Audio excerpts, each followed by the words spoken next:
ఈ 8th వీక్లో దువ్వాడ మాధురి గారు ఎలిమినేట్ అయ్యారు.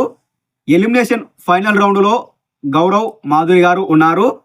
ఓటింగ్ ప్రకారమే ఎలిమినేషన్ జరిగింది. అయితే తనుజ దగ్గర ఉన్న గోల్డెన్ పవర్తో మాధురి గారిని ఎలిమినేషన్ నుండి సేఫ్ చేసే అవకాశం ఉండింది. కానీ తనుజ సేఫ్ చేయలేదు. మాధురి గారే వద్దని చెప్పారంట.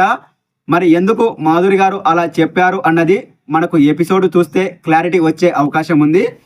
ఒకవేళ ఆడియన్స్ ఓటింగ్ ప్రకారమే ఇక్కడ ఉంటే బాగుంటుంది. ఆడియన్సే వద్దనుకున్నప్పుడు పవర్ యూజ్ చేసి సేఫ్ చేసుకొని హౌస్లో ఉండడం కరెక్ట్ కాదు అని మాధురి గారు అనుకొని ఉండొచ్చు. అందుకే తనుజకు పవర్ యూజ్ చేసి నన్ను సేఫ్ చేయొద్దు అని చెప్పిండొచ్చు. ఫైనల్గా ఈ వారం మాధురి గారు ఎలిమినేట్ అయ్యారు.